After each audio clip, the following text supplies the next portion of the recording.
Sejam todos muito bem-vindos. Essa manhã hoje está mais aconchegante, né? A gente não tem aquele céu azul, não tem o sol, mas vamos pedir, né, que o amor de Cristo nos aqueça a todos. A inveja é um grande inimigo que necessitas combater no teu mundo íntimo. Ela se insinua cruel nas telas mentais e desequilibra a emoção. Torna-se fiscal impiedosa e capataz insensível.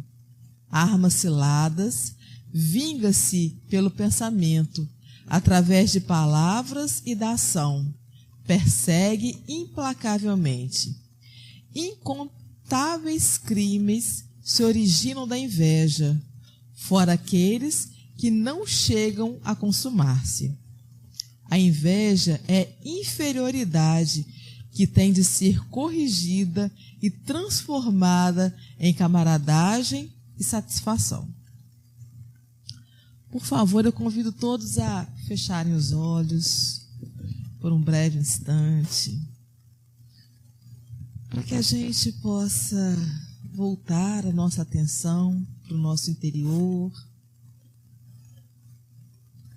rogando a Deus que nesse momento de estudo, de reflexão, possamos estar abertos para ouvir a voz dos nossos mentores espirituais, do nosso mestre e amigo Jesus, de toda a espiritualidade superior que tanto nos ama, que tanto nos protege, que tanto tenta nos orientar a cada instante.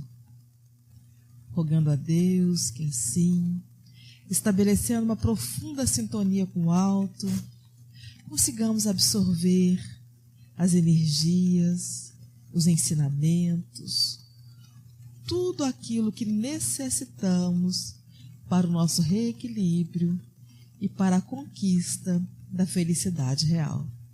Que assim seja. Olha, hoje a gente recebe na casa o Felipe Arlindo, que é da FEAB. Oi, gente, tudo bem? Bom dia. Hoje a gente vai falar sobre o capítulo 148 desse livro, né? Palavra de Vida Eterna, do nosso irmão Francisco Xavier, né? Pelo Espírito Emmanuel. É interessante, né? Nesse capítulo que chama No Bom Combate, que a gente utiliza, né, a palavra combate, né, combater, de uma forma muito forte, né? Quando a gente pensa em combate, a gente não vejo ninguém pensando em algo positivo. Então, o que seria esse bom combate, né? Como que seria o lado positivo da palavra de combater, né? Vamos lá. Primeira frase que tem, inclusive foi escrita aqui, né? É do nosso irmão Paulo. Ele coloca assim: combater o bom combate. Acabei a carreira. Guardei a fé. Quando ele fala isso com a gente, né? Combater o bom combate. Combater o bom combate. O que seria esse combater? Né? Seria estar ali sempre atento ao que está acontecendo na nossa vida. Né? Estar atento, estar enfrentando algo que está à nossa frente. Né? O combate é você enfrentar diretamente aquilo. É você ir contra algo que pode estar te causando algum mal. Certo? Então, combater o bom combate. Né? Então, temos que utilizar o bom combate para seguir a nossa trajetória. No combate, visamos aos inimigos externos. Brandimos armas, inventamos ardes. Aqui a palavra ardes significa ilusões. Usamos astúcias, que seriam enganações. Criamos estratégia e, por vezes, saboreamos a derrota de nossos adversários.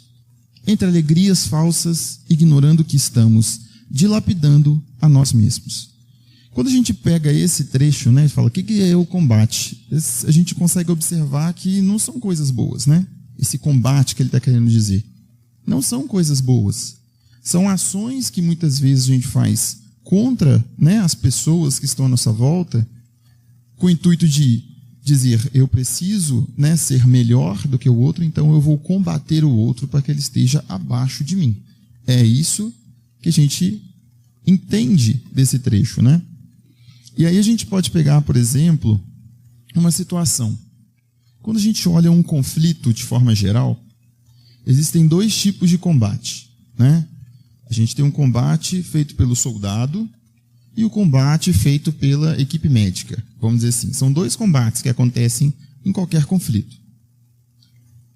O soldado, né, que é aquele que está lá de frente, né, na guerra, vamos dizer assim, o que acontece? Ele ataca o outro e se defende muitas vezes pelo ataque, não é certo? Então pensa nisso, ele está combatendo, né, um inimigo, ou atacando esse inimigo, ou se defendendo através de um ataque. O que acontece com esse soldado que ele está ali, nessa guerra, vamos dizer assim? Ele corre o risco de ser ferido. Ou ele é ferido várias vezes no decorrer do conflito, não é? Ele está suscetível àquilo. Mas qual que é a ação que ele tem? Ele tem a ação de apenas atacar o próximo, atacar o outro, o que ele considera como inimigo. Muitas vezes, na nossa trajetória, né, a gente tem esse comportamento. A gente vê o próximo não como um companheiro, e sim como um inimigo, um adversário. Porque ele pensa diferente, porque ele age diferente, ou porque ele não gosta das mesmas coisas que eu gosto, ou ele tem algo que eu desejo, mas eu não consigo conquistar, então eu quero tomar dele. Então, na nossa trajetória, a gente sempre tem esse mesmo comportamento de um soldado. Só que ele fala, né? Isso daqui é o combate. Eu vou combater, né? Eu vou atacar o outro para poder ter esse tipo de conquista. Mas isso é uma coisa boa? Não é. Você atacar o outro nunca é uma coisa boa, né? Então esse soldado é o soldado que a gente não pode ser. A gente não pode ser um soldado nesse sentido, né? A gente tem que pensar o outro lado. O outro lado é quem? É o médico, lembra que eu falei? É o médico, dentro de um mesmo conflito. O que o médico faz dentro de uma guerra? Né? Dentro de um conflito, dentro de um combate. Ele vai lá, retira a pessoa doente do meio do conflito, leva para um local seguro, trata aquela pessoa, ele reduz a dor dela. Ele está fazendo o quê? Também ele está em combate, correto? Só que o combate dele é diferente. Ele quer combater o quê? A dor do outro. Ele quer combater os conflitos. Ele não quer estar ali no meio. Ele quer tirar aquela pessoa do sofrimento. Ele pode sofrer alguma coisa? Pode, porque ele está no meio do conflito. Ele pode sofrer determinadas consequências de uma atitude que ele tome. Então, por exemplo, você está tendo um conflito num local, ele tem que ir lá quando estiver seguro. Mas muitas vezes ele vai se arriscar para tirar o outro do sofrimento. E ele pode sofrer também aquela consequência. Quando a gente pega, né, esse trecho do Paulo, vou voltar aqui, combater com bom combate, acabei a carreira, guardei a fé. Quando ele coloca isso, né, ele acabou a carreira dele naquele momento. Ou seja, ele, em algum momento, né, da trajetória de Paulo, quem ele era? Ele era um soldado, né? Paulo, na primeira trajetória da vida dele, né, quando a gente chama ele de Saulo ainda, Saulo de Tarso, ele era difícil. Ele era um soldado que ele brigava fervorosamente contra os cristãos. Ele caçava. Então ele era esse soldado. Só que ele não entendia que ele tinha que ser um soldado para um bom combate. Ele era apenas um combatente. Ele combatia quem? Os cristãos.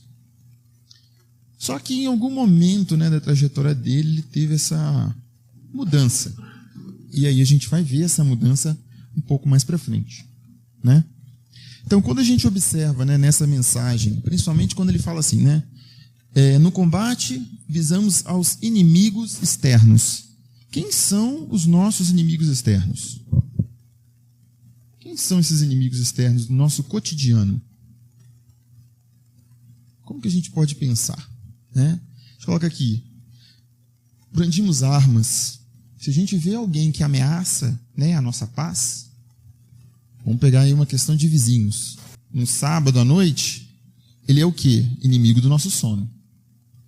Aí você fala assim, ai meu Deus do céu, o que eu vou fazer? Aí você vai lá, bate na porta e fala assim, amigo, calma, né? Primeiro a gente vai sempre calmo. Amigo, por favor, tem como você abaixar um pouquinho o som para eu dormir? Aí, cara, não, tudo bem. Aí você fala, não, vai acontecer isso, né? Passou 10 minutinhos, você volta para casa, fala assim, agora eu vou deitar em paz. Aí o som aumenta e a música muda. Aí você fala, ué, mas eu acabei de falar com ele. Aí você volta lá de novo, aí você volta um pouco mais, né? Eu falo que o sangue ele vai subindo devagar, ele vai esquentando. Você volta lá de novo, amigo, você até muda o tom, né? Fala, amigo, por favor, cara, baixa aí, tá me incomodando, não tô conseguindo dormir. E volta a dormir de novo. Quando a gente volta a terceira vez, a gente tem que manter o mesmo tom da primeira, mas a gente consegue ficar calmo? Às vezes não. É difícil. Isso é o quê? É uma coisa ruim externa que acontece com a gente. Incomodar o nosso sono. São coisas do dia a dia.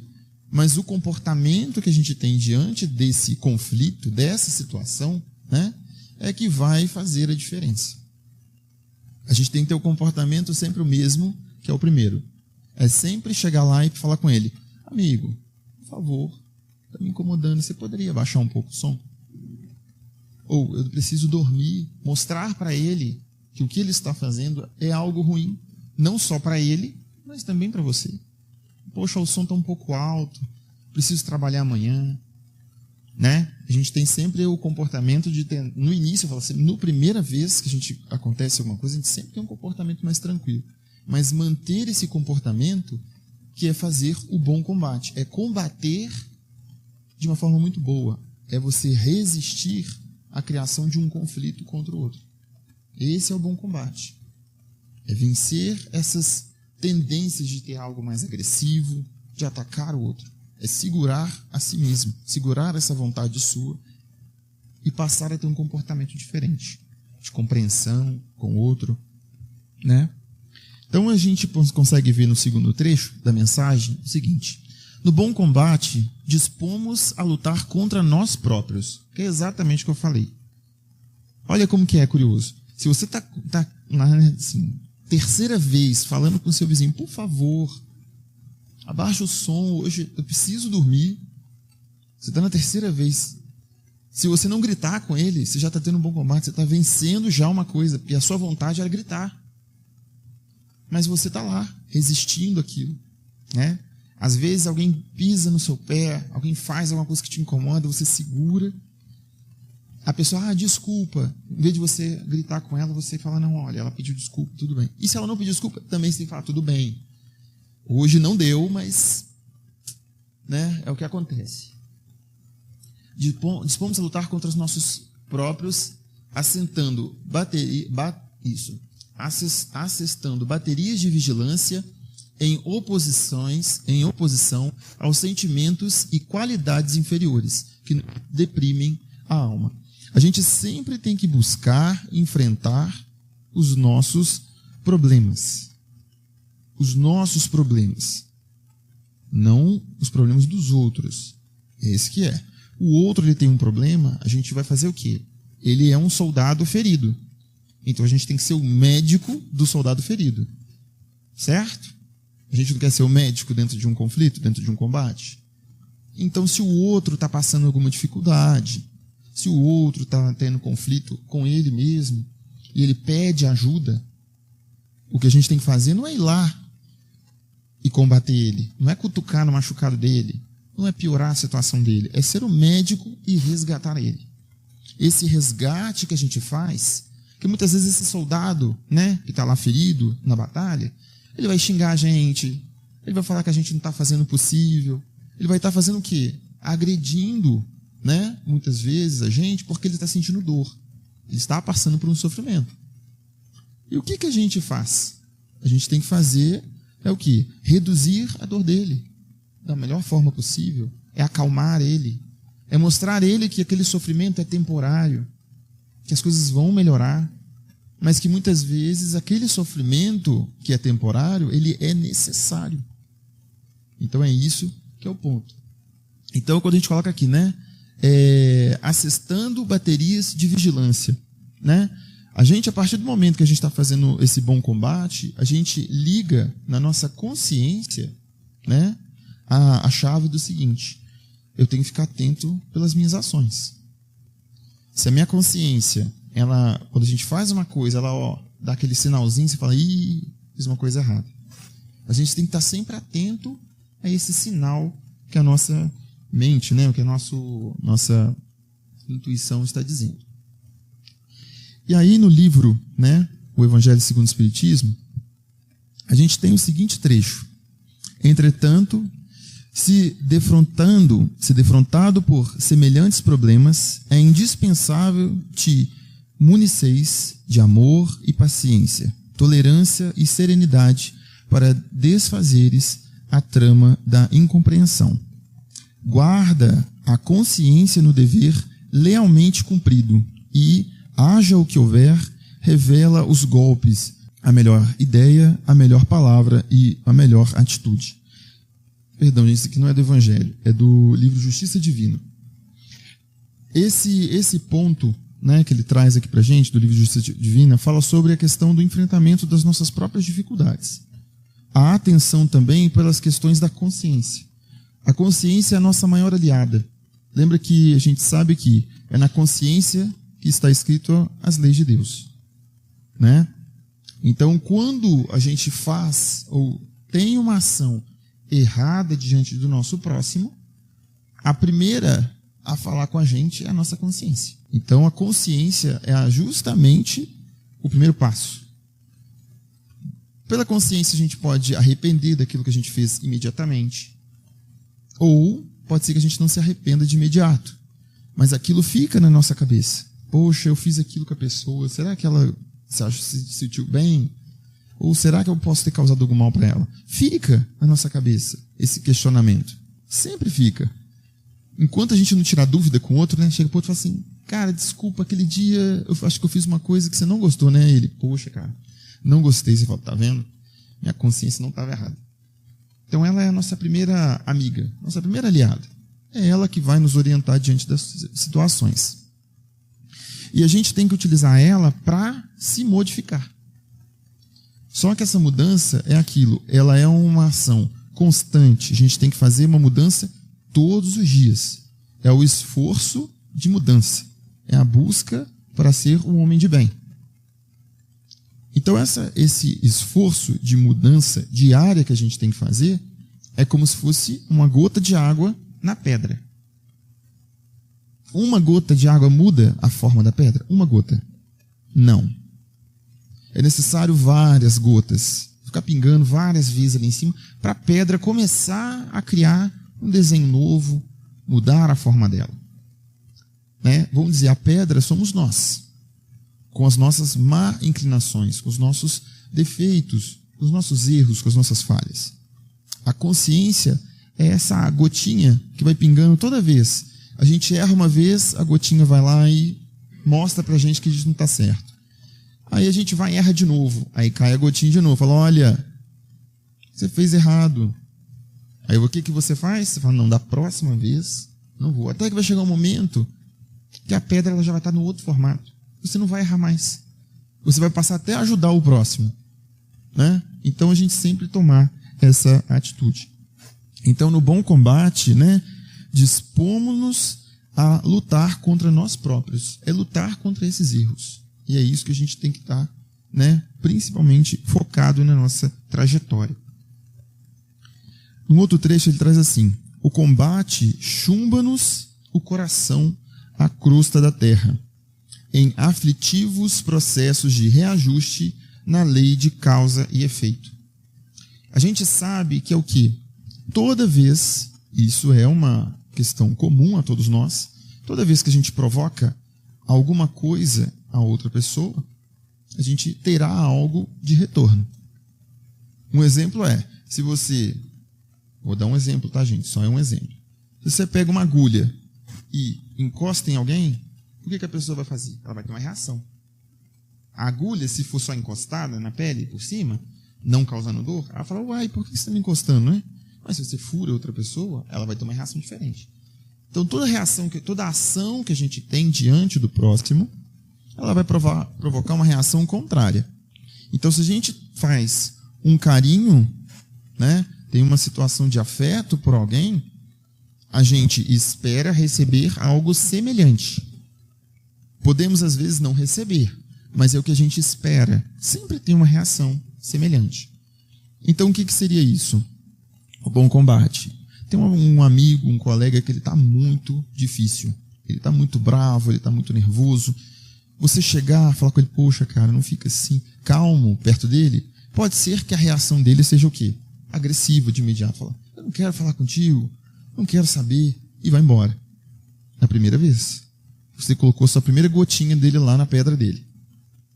E à medida que vai passando, toda vez que ele tiver uma reação agressiva com você, e você ser manso com ele, tranquilo, mostrar para ele que você não quer prejudicá-lo, mas sim ajudá-lo, pode chegar um momento que ele vai falar assim, cara, eu já falei tanta coisa ruim para esse cara e ele nunca me tratou mal, eu acho que eu estou errado.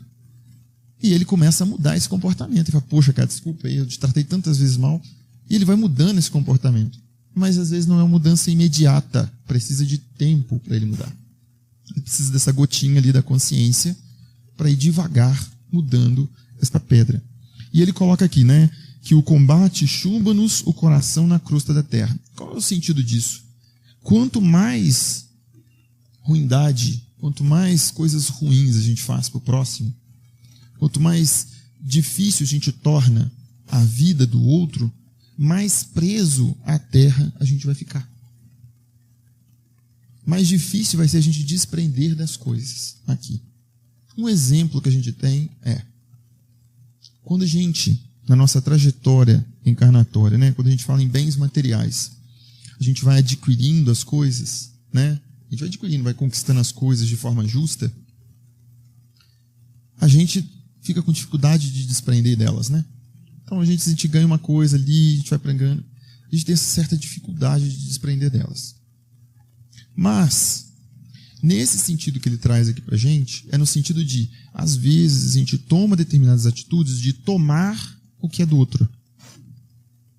E a gente fala que aquilo ali é meu. Eu conquistei, é meu. E aí, a gente corre o risco de perder aquilo. Vem uma chuva e leva tudo nosso. Leva as coisas materiais, tá, gente? O que a gente sente? Que perdeu tudo. Tomar determinadas atitudes dessas posses muito grandes faz com que a gente fique preso às coisas materiais da terra. Mas, quando a gente conquista algo do bom combate, por exemplo, um abraço de um amigo, um conforto de alguém, uma palavra. Quando a gente perde algo material, mas a gente tem as pessoas amadas próximas da gente, aquela dificuldade, ela existe. Porque você perdeu determinadas conquistas suas. Mas elas se tornam mais leves. Por quê? O que é mais importante para você, que são as pessoas amadas, que são seus amigos que estão próximos a você, eles estão ali. E eles sabem que você vai ajudar eles e eles vão ajudar você a conquistar tudo novamente. Então a batalha, o combate, se torna melhor. Então aquela dificuldade, ela passa de forma mais tranquila. Então quando a gente é uma pessoa, quando a gente tem esse comportamento de ser um pouco mais agressivo com os outros, a gente vai ficando sozinho, isolado das outras pessoas. Não porque as outras pessoas são ruins, mas sim porque a gente foi ruim com essas pessoas. Então a tendência das pessoas é se afastarem da gente. Não é isso que acontece? Quando a gente tem esse comportamento, assim, às vezes nem consciente, a gente não tem consciência de que a gente está afastando as pessoas. A gente percebe que elas vão indo embora, você fala assim, gente, por que está todo mundo indo embora? Aí você fala, será que é algum comportamento meu? Será que eu não estou tratando bem as pessoas? A gente passa a pensar por isso. E às vezes a gente vê que alguma atitude que a gente tomou, algo que a gente falou com essas pessoas, fez com que elas se sentissem ruins próximos a nós. Então, elas se afastaram. Mas quem que saiu mais prejudicado nisso? Nós mesmos. Porque o primeiro sentimento que tem de solidão é nosso. Não é do outro. O outro, ele tem outras companhias. E nós, que afastamos as pessoas, a gente sofreu as consequências disso. né? Então, esse combate, né, que ele coloca aqui, né? Combate chumbo-nos no coração a crosta da terra, em aflitivos processos de reajuste. Ou seja, a gente às vezes faz isso com o próximo, se sente sozinho, e a gente começa a se falar assim, poxa, eu estou sozinho, tá difícil. E agora, o que eu faço? Mas o que eu fiz para o outro, né? E aí a gente vai lembrar de um detalhe da trajetória do Paulo, né? Paulo de Tarso, e na sua trajetória, depois que ele passou, né, por aquela situação junto a Jesus, ele teve momentos de solidão muito profundas. Ele se sentia muito sozinho, como se ele estivesse combatendo, né, os outros. Por quê? Imagina, ele passou grande parte da trajetória da vida dele combatendo os cristãos. Agora ele é um cristão. Uma pessoa que passou grande parte do tempo combatendo os cristãos se transforma em cristão, as pessoas desconfiam, não desconfiam? Inicialmente. Claro que as ações dele posteriormente fizeram com que ele ganhasse, assim, crédito com os cristãos da época. Mas de início, as pessoas se espantavam, falavam, não, esse homem aí que perseguiu a gente as pessoas ficavam na dúvida na época. Então, em algumas situações, ele se sentia muito sozinho. Então, observa que essa solidão dele foi decorrente das ações que ele fez antes, né? Das ações de combater os cristãos, de combater as outras pessoas. Mas depois ele foi, com o bom combate que ele foi fazendo, ele foi reconquistando a confiança dessas pessoas, né? E ele utilizou do bom combate dele para poder ter força para continuar na trajetória dele, que não era fácil, né? Então, no Livro dos Espíritos, a gente tem duas questões que eu queria trazer para vocês. Haverá espíritos que nunca se arrependem? Essa é uma questão 1007 do Livro dos Espíritos. Será que tem gente que nunca se arrepende do que faz? E os Espíritos trazem para a gente: aos que arrependimento muito tardio, porém, pretender-se que nunca se melhorarão, fora negar a lei do progresso, e dizer que a criança não pode tornar-se homem. Ou seja, ele vai demorar mais tempo para se reconstruir. Ou seja, as batalhas que ele vai enfrentar podem se tornar mais difíceis. Esse combate dele vai se tornando cada vez mais difícil para ele. Até o momento que ele fala assim, eu cansei de combater. Mas para ele ter o bom combate, ele tem que se arrepender primeiro. O arrependimento é o primeiro passo. Mas se a gente não tiver esse arrependimento das ações que a gente faz, a gente não consegue se corrigir. Na questão seguinte, 1008, ele traz assim: depende sempre da vontade do espírito a duração das penas, ou seja, as dificuldades que ele vai passar. Algumas não haverá de lhe sejam impostos por tempo determinado, ou seja, os sofrimentos que às vezes a gente passa por essas escolhas, né, por esses combates cotidianos que a gente faz, eles são determinados, a gente escolhe o tempo que eles vão ficar, né, ou eles não têm esse tempo determinado. Sim, essas penas que eles colocam aqui são decorrentes de ações que nós mesmos provocamos. Então, provocamos em algum momento o mal a alguém, e essas penas foram colocadas para nós. A gente tem que pagar de alguma forma esse sofrimento que a gente provocou em outra pessoa. Mas Deus, que só quer o bem de suas criaturas, acolhe sempre o arrependimento e infrutífero jamais fica o desejo que o Espírito manifeste de se melhorar. Então, ou seja, você em algum momento vai passar por um momento de aflição, de sofrimento por causa de um sofrimento causado a outra pessoa. Mas se você faz o bom combate, ou seja, você tenta reparar o erro que você cometeu, você tenta reduzir o sofrimento do outro, você pratica o bem, você se arrepende do que você fez, isso é valorizado, né? Então olha que coisa boa. Você não vai sofrer exatamente o que o próximo está sofrendo. Você provocou o mal, mas se você buscou reparar, buscou fazer o bem, esse sofrimento vai ser um pouco menor. Vai ser, vamos dizer assim, né, que a gente poderia colocar, vai ser perdoado. Mas também precisa de ser um esforço de dentro para fora. A gente tem que reparar os nossos erros, de dentro para fora. Temos que ter essa vontade. O principal que a gente tem que ter é a vontade. Vontade de se modificar. De resistir a essas más inclinações. E aí, eles trazem a seguinte frase para nós. O bom combate liberta-nos o espírito para a ascensão aos planos superiores. Ou seja, fazer o bem ao próximo, buscar reduzir os nossos próprios erros, faz com que possamos buscar a elevação. É algo fácil? O bom combate? Não é fácil. Isso a gente tem que entender. Não é algo fácil. Porque a gente já fez muitos combates para trás.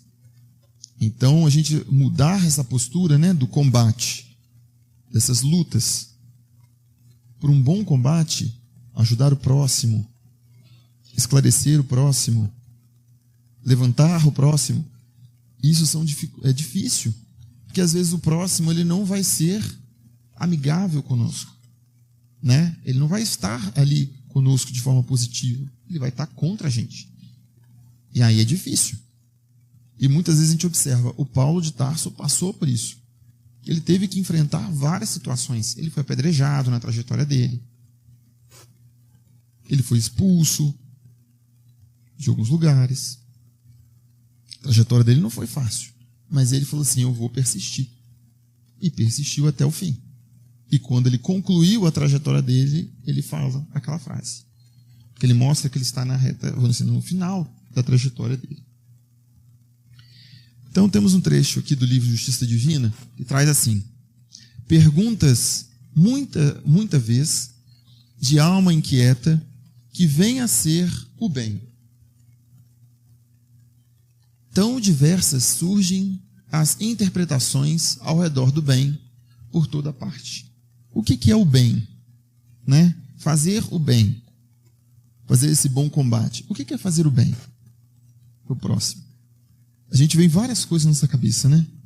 Fazer o bem é ajudar o outro a cuidar. Mas tudo isso tem um ponto principal, né? Entendamos, contudo, que o bem genuíno, que é uma diferença, fazer o bem, qualquer um faz. Mas fazer o bem de forma genuína, ou seja, de forma pura, né, será sempre o bem que possamos prestar na obra do bem aos outros. Ou seja, é essa vontade que a gente tem de fazer o melhor pelo outro, é doar-se. Muitas vezes você fala assim, como que é fazer um bem para um médico? Tá? Vou pegar o exemplo do médico novamente. O médico ele pode simplesmente fazer o bem, ou seja, ele vai todos os dias, trata o seu paciente e vai para casa. Ele fez a parte dele, fez o bem a alguém. É da profissão dele? É, mas ele fez o bem a alguém. Ele utilizou a ferramenta que ele tem, né, o conhecimento que ele tem para curar a doença de alguém. Mas ele pode tornar esse bem melhor, não pode? E além dele tratar o paciente, ele pode conversar com o paciente, ele pode conversar com a família, esclarecer a situação do paciente, ele pode tranquilizar essa família, ele pode ter uma postura diferente do que seria habitual. A mesma coisa, a gente pode pegar um construtor. Ele pode chegar para uma pessoa e falar assim, você quer construir sua casa? De qual jeito? Ele constrói a casa do jeito que as pessoas pedem e deixa aquela família feliz. Mas ele pode fazer algo diferente. Ele pode fazer a casa do jeito que as pessoas querem, mas ele pode falar assim, olha, não precisa ficar preocupado, porque eles falam, né, construção de forma geral preocupa as pessoas. Então você não precisa ficar preocupado, pode ter confiança em mim, eu vou fazer desse jeito, tranquilizar as pessoas. Então é sempre o quê? Fazer algo, doar-se de uma forma não só material e financeira, mas também doar-se em sentimento, ter empatia, né? Para doar de forma genuína. para fazer o bem ao próximo de forma mais genuína. E ele traz assim para a gente, como mensagem final, né? Paulo de Tarso, escrevendo a Timóteo, nos últimos dias da sua experiência terrestre, forneceu-nos preciosa definição nesse sentido. Ele que andara em combate até o encontro pessoal com Cristo, passou a viver no bom combate desde a hora da entrevista com o Mestre. Paulo, é interessante de observar que, igual eu falei com vocês no início, ele combatia constantemente. Até o momento que ele encontra, né, Jesus. Que ele fica cego. Né? Não sei se conhece a história dele. Que ele fica cego. Ele perde a visão. Naquele momento, ele viu que o que ele vinha fazendo até aquela hora não era algo bom. Parece que a gente tem um estalo, né? Acontece uma coisa que a gente tem um estalo. Gente, eu fiz errado até agora. Então, a partir de agora, o que eu posso fazer para reparar todo esse mal que eu fiz? Para reparar toda essa situação que eu fiz? O que eu vou fazer? Porque às vezes é difícil, né? É o que a gente fala, é o reconhecimento, é o arrependimento. Paulo de Tarso, naquele momento que ele fica cego, que ele vai ter que procurar, né, o Ananias, ele passa, né, por um processo muito difícil. Ele tem que se arrepender de tudo, de todo o mal que ele fez. Eu acho que ele se arrependeu exatamente no momento que ele viu Jesus. Mas assim, é um processo para ele. Depois ele fica um período afastado ainda, né? Ele vai refletir vai estudar um pouco mais sobre o Evangelho, estudar, né, os ensinamentos de Jesus. Né? Falando, nossa condição espiritual que a gente se encontra hoje é muito difícil a gente combater a nós mesmos, combater a nossa má inclinação. Mas a gente tem que mostrar que a gente quer mudar, quer ter essa mudança, e essa mudança ela é importante. Fazer igual Paulo, buscar essa mudança, ser humilde e se arrepender, né? É esse o ponto. Até o caminho de Damasco estivera em função de louros mundanos, ávido de dominações transitórias, mas, desde o instante em que Ananias o recolheu, enceguecido e transtornado, entrou em subalternidade dolorosa. Para ele, foi muito difícil. Não sei se vocês conhecem a história dele, mas para o Paulo, uma das situações mais difíceis foi ir até a casa do pai dele. Que ele acha que lá vai ser um berço, né? Onde ele vai ser acolhido, e o pai dele manda ele embora. Para ele, aquela situação era muito difícil. Né? Essa trajetória, né? O que acontece com ele, nesse ponto, era muito difícil. Paulo, quando ele passa por esse processo, né?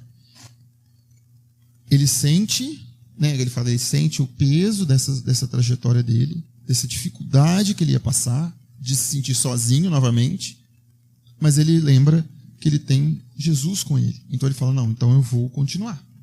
E ele persiste. Mas para ele não foi fácil esse processo. Por quê?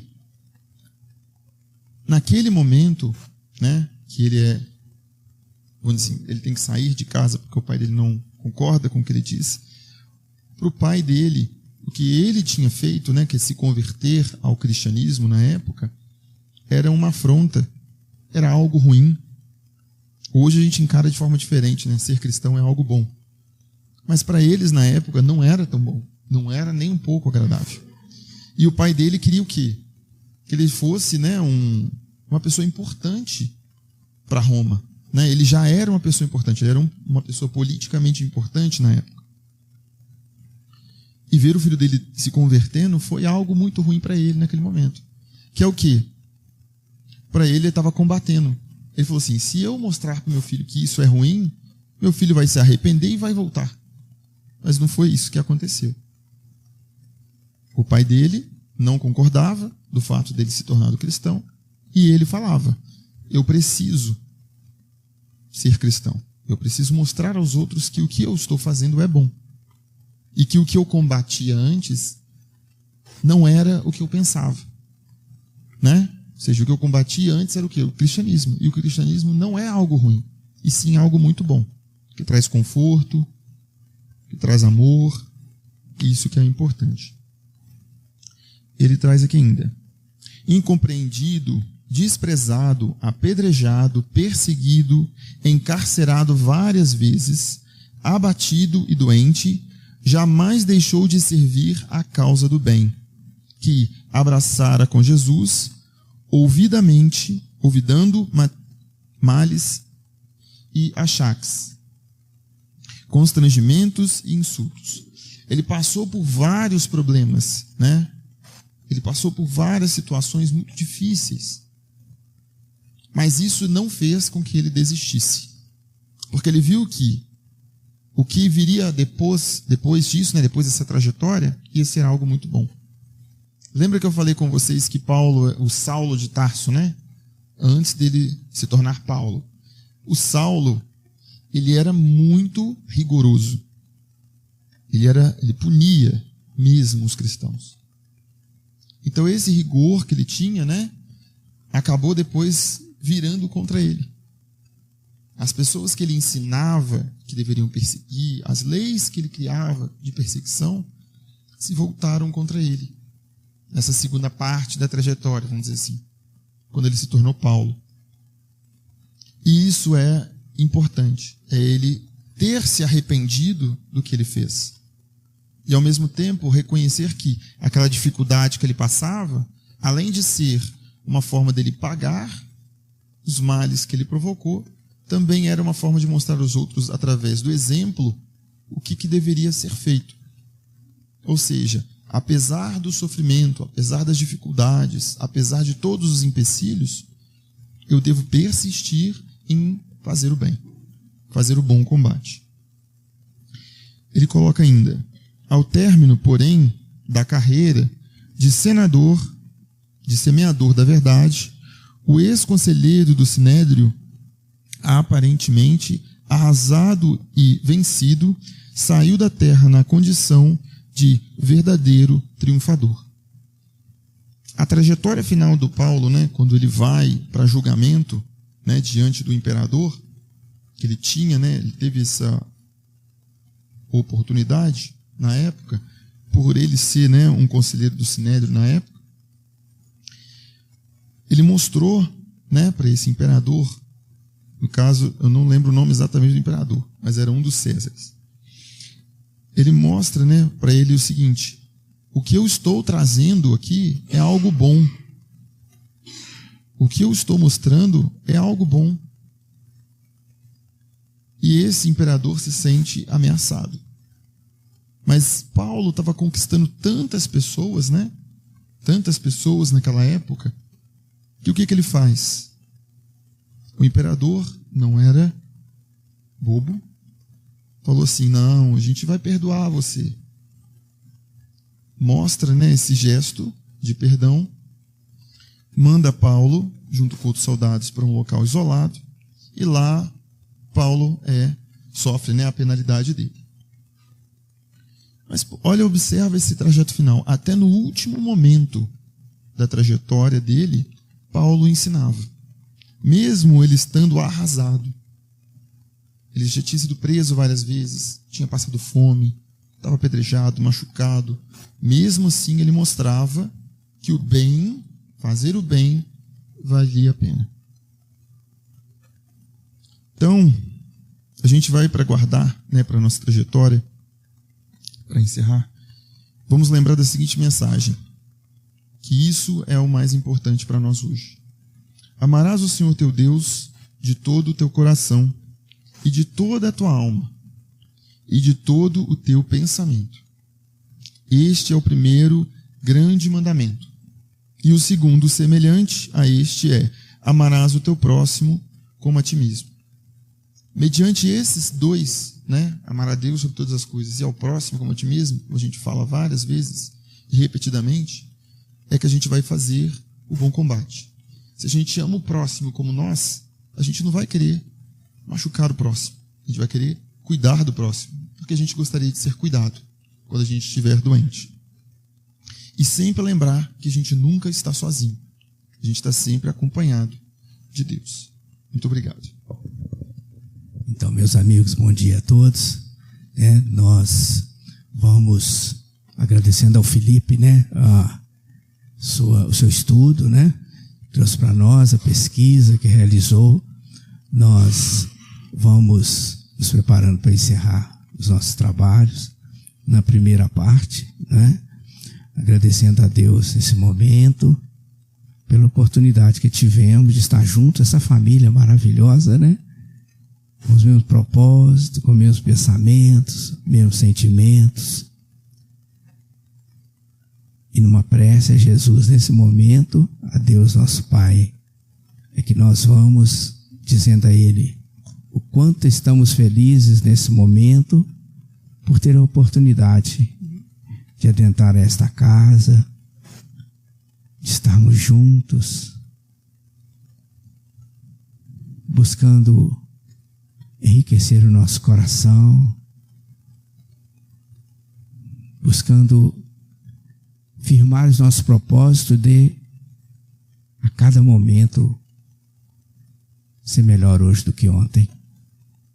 Que nós possamos, Mestre Jesus, ao concluir a nossa primeira parte dos trabalhos, ao receber essa mensagem de Emmanuel, se reportando às palavras de Paulo, que tanto consola o nosso coração, que tanto nos fortalece, que nós possamos retornar aos nossos lares, levando esse tesouro imenso do nosso coração, fazendo com que esse tesouro possa irradiar de nós em favor de nossos irmãos que nos acompanham a cada momento, em especial aqueles irmãos que convivem conosco em nosso lar. E nós possamos assim, Mestre Jesus, sob a sua permissão, a permissão de Deus nosso Pai, e de toda essa plede de espíritos, dos emissários divinos, consoladores, amorosos irmãos que aqui se encontram, nós possamos encerrar a primeira parte dos trabalhos dessa manhã. Que assim seja.